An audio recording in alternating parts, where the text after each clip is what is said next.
Hello friends, आज पढ़ेंगे हम डाइजेस्टिव सिस्टम के बारे में। हम लोग फूड खाते हैं, क्यों खाते हैं? क्योंकि हमें एनर्जी चाहिए। That's why we take food. अब फूड जो खाते हैं उसमें कई तरह के न्यूट्रिएंट्स होते हैं। कार्बोहाइड्रेट होते हैं, फैट्स होते हैं, प्रोटीन्स होते हैं, विटामिन्स होता है, मिनरल्स होता है, रफेज होता है। लेकिन इनका हमारे बॉडी में काम क्या है? ठीक, तो first is carbohydrate. Carbohydrate is a energy giving food. ठीक, तो कार्बोहाइड्रेट का काम क्या है कि वो हमें हमारी बॉडी को एनर्जी प्रोवाइड करता है। इसके सोर्सेस राइस, व्हीट, बनाना, एप्पल, जितने भी शुगरी सब्सटेंस होते हैं या कोई भी खाने में चीज़ हमें मीठा लगता है, उन सब में कार्बोहाइड्रेट पाया जाता है। Second, fat. Fat is also energy giving food. और इसके सोर्सेस क्या क्या हैं? जितने भी ऑयली सब्सटेंस हैं, जितने भी ऑयली चीज़ हम खाते हैं, उन सारी चीज़ों में फैट्स होता है। Then protein is known as body building food. इसको बिल्डिंग ब्लॉक ऑफ बॉडी भी बोला जाता है। बॉडी बिल्डिंग फूड प्रोटीन को क्यों बोला गया? क्योंकि एक बिल्डिंग को खड़ा करने के लिए जैसे हम ईंट जोड़ते चले जाते हैं और हमारी बिल्डिंग तैयार हो जाती है, बिल्कुल वैसे ही हमारे बॉडी में सेल्स बनते चले जाते हैं और हमारी बॉडी की ग्रोथ हो जाती है। इसीलिए प्रोटीन को बॉडी बिल्डिंग फूड कहा गया। इसके सोर्सेस क्या क्या हैं? पल्सेस, सोयाबीन, डेयरी प्रोडक्ट्स, ये mushroom etcetera. And next is vitamins and minerals. Vitamins and minerals are the protective food. Why they are protective food? Because they protect us from various diseases. हमें कोई भी बीमारी से लड़ने की ताकत vitamins और मिनरल्स से मिलती है। इसके सोर्सेस क्या क्या हैं? Fruits, vegetables, dairy products, green vegetables etcetera. Now roughage. Roughage सबसे ज़्यादा फाइबर रिच फूड में पाया जाता है। For example broccoli, Apple, green peas, oats etcetera. Roughage का फंक्शन क्या है हमारे बॉडी में? सो roughage helps in bowel movement. It means it help in absorption of food and digestion of food. खाना पचाने में ये बहुत हेल्पफुल है। कभी कभी सुना होगा आपने, बहुत लोग की कंप्लेंट रहती है कि खाना नहीं डाइजेस्ट हो पा रहा है सही से, पेट भारी लग रहा है और पेट दर्द हो रहा है। ये क्यों लगता है? क्योंकि उन्होंने डाइट में रफेज नहीं लिया या रफेज की अमाउंट बहुत कम कर दिया। That's why roughage is very important for our body. Steps in nutrition. Nutrition में क्या क्या चीज़ें होती हैं तो हम जान गए। अब हम थोड़ा सा डिटेल में पढ़ेंगे कि फूड हमने इनटेक कर लिया, फूड हमने खा लिया, उसके बाद वो हमारे बॉडी में क्या हुआ, कहाँ डाइजेशन हुआ, कहाँ वो पूरे बॉडी में किसके थ्रू, किस ऑर्गन के थ्रू वो हमारे पूरे बॉडी में एनर्जी पहुंच रही है। सो हम एक एक स्टेप पढ़ेंगे। Now the first step is egestion. Egestion क्या है? Intake of food. जब हम लोग पहला कभी भी हम लोग बाइट लेते हैं तो वो हम माउथ में लेते हैं और हमारे माउथ से ही डाइजेशन का प्रोसेस शुरू हो जाता है। तो that process is called egestion, intake of food. Second process is digestion. अब तो फूड हमने ले लिया, माउथ में प्रोसेस सारे हो गए। Now digestion. डाइजेशन मीन जो भी फूड हमने लिया, न्यूट्रिएंट्स हमने लिए, कार्बोहाइड्रेट, प्रोटीन, विटामिन्स, मिनरल्स, ये सब स्मॉलर पार्टिकल्स में ब्रेक डाउन हो जाते हैं। और ये प्रोसेस कहाँ होता है? स्टमक एंड स्मॉल इंटेस्टाइन में। तो डाइजेशन हमारा पूरा स्मॉल इंटेस्टाइन में जाके ख़त्म होता है। Now third step is absorption of food. Absorption means कि जो भी हमने खाना खाया, फूड हमने लिया, वो हमारे पूरे सेल तक पहुंचने चाहिए। हमारे बॉडी में जितने भी सेल्स हैं उसको पहुंचाने का काम कौन करता है? ब्लड करता है। तो इस स्टेप में, एब्जॉर्प्शन के स्टेप में, जो फूड होगा, जो ब्रेक डाउन हुआ था, वो ब्लड के साथ क्या हो जाएगा? मिक्स हो जाएगा और ये स्टेप कहाँ लेता है? स्मॉल इंटेस्टाइन में। Now the fourth step is assimilation. अब ब्लड के साथ तो फूड मिक्स हो गया था, अब वही ब्लड क्या होगा? हमारे पूरे बॉडी में सर्कुलेट होगा और उस सर्कुलेशन के थ्रू हम जो भी फूड इनटेक किए थे वो एनर्जी के फॉर्म में हमें एनर्जी मिल जाती है। तो एसिमिलेशन की प्रोसेस भी कहाँ होगी? स्मॉल इंटेस्टाइन में होगी।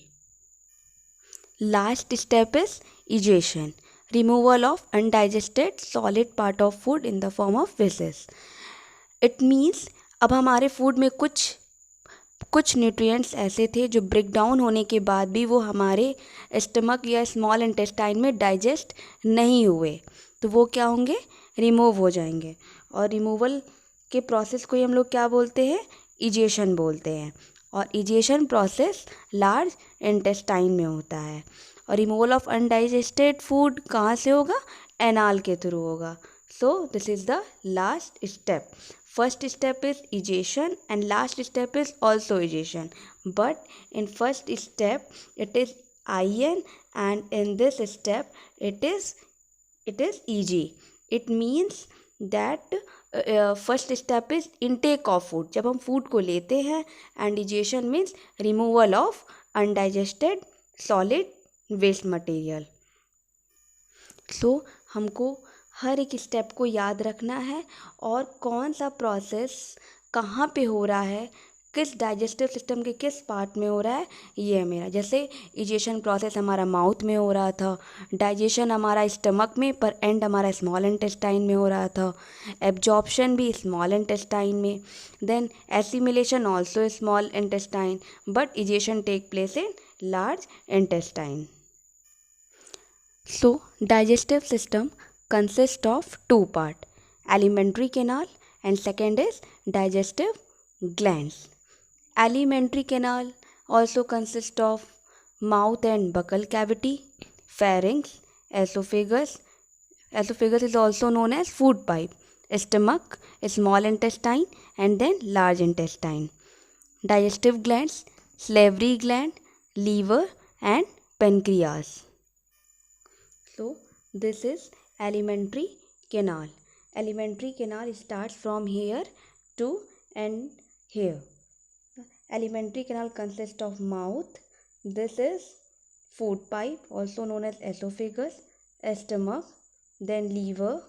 This is pancreas. This is small intestine and this is large intestine. Small intestine का नाम स्मॉल इसलिए पड़ा क्योंकि इसका डायमीटर लार्ज इंटेस्टाइन से कम होता है, इसलिए ये स्मॉल इंटेस्टाइन हो गया और ये लार्ज इंटेस्टाइन हो गया। और इस पूरे को ही हम alimentary canal. First is mouth.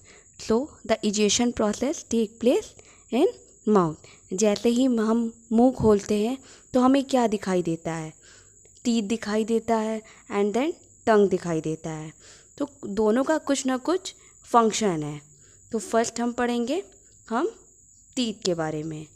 तो हमारे पास 4 टाइप्स ऑफ टीथ हैं। We have 4 types of teeth. First is incisor. Incisor is front teeth. जो हमें चूहे जैसे दांत दिखते हैं वो हमारे क्या होते हैं? इंसीजर्स होते हैं। और इंसीजर्स का फंक्शन क्या है? बाइटिंग और कटिंग द फूड। हम फूड को काटते हैं किसके थ्रू? इंसीजर्स के through. And second teeth is canines. Canines are pointed teeth. Canines incisor से ज़्यादा पॉइंटेड होते हैं। क्यों पॉइंटेड होते हैं? Because it helps in tearing of food. कोई चीज़ हमें फाड़ना हो या किसी हार्ड चीज़ को तोड़ना हो तो वहाँ पे हम कैनाइन यूज़ करते हैं। मोस्टली जब हम लोग मीट वगैरह खाते हैं देन हम लोग कैनाइन यूज़ करते हैं। Then now premolar and molar, they are broad and flat teeth. ठीक है, ये किस लिए हेल्प आते हैं? हम लोग खाना को चबा रहे हैं, च्यूई कर रहे हैं एंड देन ये क्या होता है, हम लोग का जो फूड पार्टिकल्स होते हैं वो ब्रेक डाउन होते चले जाते हैं, छोटे छोटे पार्ट्स में टूटते चले जाते हैं। That's help pre molar and molar. The arrangement of teeth is called डेंटिएशन। जो भी ये टीथ का अरेंजमेंट है हमारे माउथ में उसको हम क्या बोलते हैं? डेंटिएशन बोलते हैं। Some important points. Milk teeth. Milk teeth कितने होते हैं? How many in number? They are 20।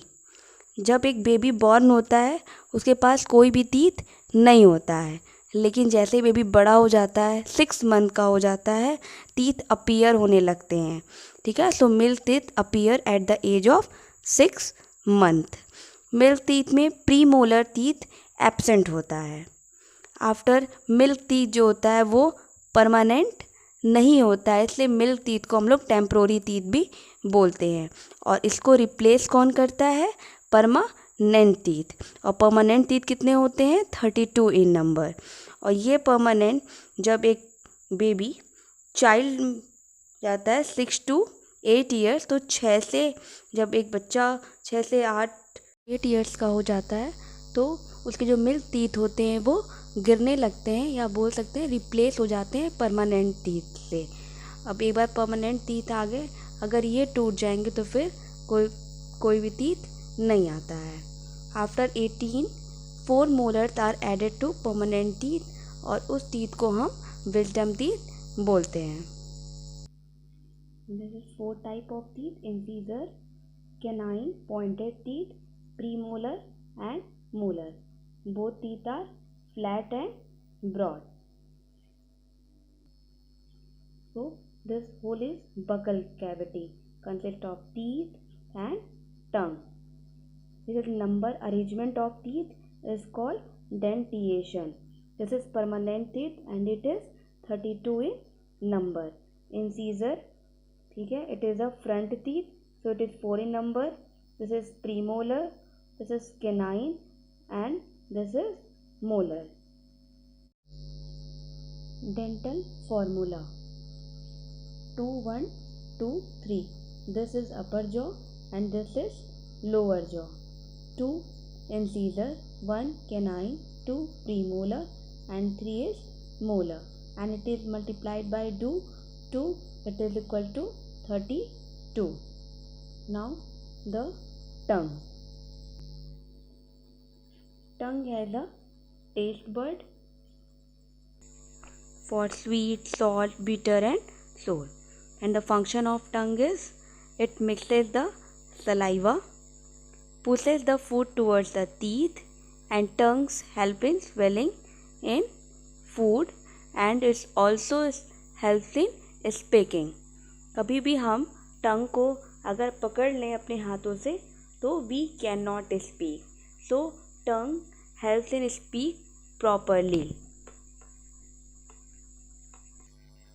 So this is tongue. Tongue has a taste bud, in front sweet and at the back bitter and side sour, and then it is salt. Tongue saliva को mix करता है और जो भी चीज़ हम खाते हैं, जो भी फूड हम इंटेक करते हैं, उस फूड को सॉफ्ट बनाता है और हमें घोटने में मदद करता है। अब वो क्या करेगा? फूड हमारे माउथ से एसोफेगस में फूड पाइप में थ्रू वो टंग की हेल्प से ही जाता है। अगर टंग ना हो तो फूड एंटर हमारे एसोफेगस में नहीं करेगा। Now stomach. अब हमारा पूरा डाइजेशन प्रोसेस जो है वो यहाँ से स्टार्ट हो जाएगा। It is J shaped organ, lies below the diaphragm. Stomach secrete gastric juice, HCl and mucus. HCl का क्या काम है हमारे बॉडी में? एचसीएल जो भी हमारे स्टमक में बैक्टीरिया हैं और फूड को सॉफ्टन करने का काम करता है। म्यूकस वो एक मेम्ब्रेन होती है स्टमक में, उसको प्रिवेंट करता है। अगर एचसीएल ज़्यादा रिलीज़ होने लगेगा हमारे स्टमक में तो जो स्टमक की जो वॉल है वो ख़राब हो सकती है। तो वो स्टमक की जो वॉल है वो ख़राब ना हो, मेम्ब्रेन ख़राब ना हो, इसलिए वो म्यूकस भी सीक्रेट हमारे स्टमक में होता है। और gastric juice help to break down of protein, carbohydrate and fats. तो गैस्ट्रिक जूस हेल्प करता है कार्बोहाइड्रेट को ब्रेक डाउन करने में, प्रोटीन को ब्रेक डाउन करने में, फैट्स को ब्रेक डाउन करने में। स्टमक में ही हमारा जो फूड्स और ज़्यादा स्मॉलर पार्ट्स में ब्रेक डाउन हो जाता है, और जिस स्टमक में हमारा जो फूड पार्टिकल्स होता है बिल्कुल पेस्ट बन जाता है। जैसे कुछ मिक्सर में पीस दिया जाता है वैसा पेस्ट बन जाता है। बिल्कुल स्टमक में भी जाके जो फूड पार्टिकल्स होते हैं इतने स्मॉलर पार्ट्स में ब्रेक डाउन हो जाते हैं जो कि पल्प लाइक दिखते हैं, बिल्कुल पेस्ट लाइक, और उसको हम लोग चाइम बोलते हैं। Now the next is small intestine has 3 parts: duodenum, duodenum and ileum. Duodenum is C-shaped and duodenum receive bile and pancreatic juice. Ileum is the longest part of small intestine. कभी भी longest part of small intestine होगा तो वो उसका answer हो जाएगा ilium. Ilium देखने में फिंगर लाइक प्रोजेक्शन होता है और जिसको हम लोग विलाई बोलते हैं, और ये बहुत इंपॉर्टेंट क्वेश्चन है, पूछा जाता है। Finger like projection is called villi, और ये कहाँ होता है? हमारे स्मॉल इंटेस्टाइन में। स्मॉल इंटेस्टाइन में ही कंप्लीट डाइजेशन ऑफ फूड भी होता है और एब्जॉर्प्शन ऑफ फूड भी स्मॉल इंटेस्टाइन में होता है। एसिमिलेशन भी स्मॉल इंटेस्टाइन में होता है, जहाँ पे फूड फुल्ली ब्रेक डाउन होके ब्लड के साथ मिक्स हो जाता है, हमारे पूरे बॉडी पार्ट्स में सर्कुलेट हो जाता है। Next is large intestine. Large intestine also consists of 3 parts: caecum, colon and rectum. The first part is caecum. It is non-functional. इसका लार्ज इंटेस्टाइन में कोई ऐसा फंक्शन नहीं है. Then colon, it is U-shaped, and then last is rectum. Now rectum.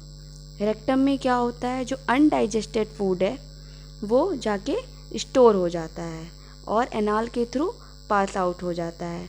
Large intestine में जो salt होता है वो जाके एब्जॉर्ब होता है और बाकी जो बचा वेस्ट मटेरियल वो रेक्टम में स्टोर होता है और एनाल के थ्रू पास आउट हो जाता है.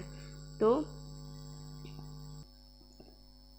Function of large intestine: it absorb water and some salt from the food, converts undigested food into faces और stool, it expel faces from anus. This process is called egestion और defecation. क्योंकि यही last process था.